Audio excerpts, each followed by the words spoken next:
Dan Evans here, Pure Sports, New York, where the Giants just held on by a score of 27-23 over the Baltimore Ravens, get the much-needed win to keep pace with their NFC rivals, NFC East rivals. It's going to be a tight race, as you can tell, going down the stretch here in the next 10 games, and this was a victory they needed.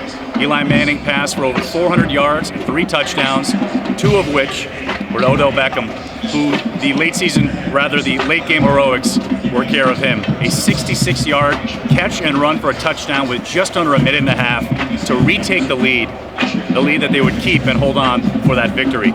Early on, Beckham, first play of the game in fact, a 5-yard completion, fumbles the ball, turns it over, and on an ensuing possession, the Ravens score the first touchdown. And from then on, you thought this was going to set the tenor for the game. The Giants offense did not have any cohesion early on. First half, really out of sync. In fact, Beckham only had 2 receptions for 11 yards in the first half. He had over 200 yards receiving in the second half and caught those 2 touchdowns. It was a great game for him.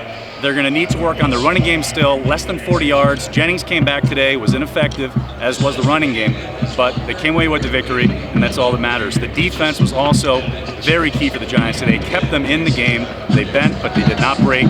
Huge stop on 4th down and goal, beginning the first play of the 4th quarter.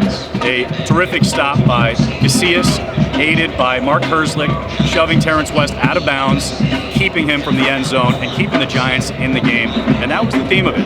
They gave up over 350 yards total, over 350 total yards, but it didn't make a difference. They kept them in the game, and that's been the story for the Giants defense. 2 sacks as well today, 1 for Jonathan Hankins, and a safety blitz. Landy Collins got a sack as well. We're going to be a lot to take care of going forward. Next week they take on the Los Angeles Rams in London, and it's another meaningful game as they try to turn it around. They did stop the bleeding and end their 3-game losing streak, and there's a lot to look forward to if you're a Giant fan. We'll have more coverage and articles that you can look for on PureSportsNewYork.com. For Pure Sports, I'm Dan Evans.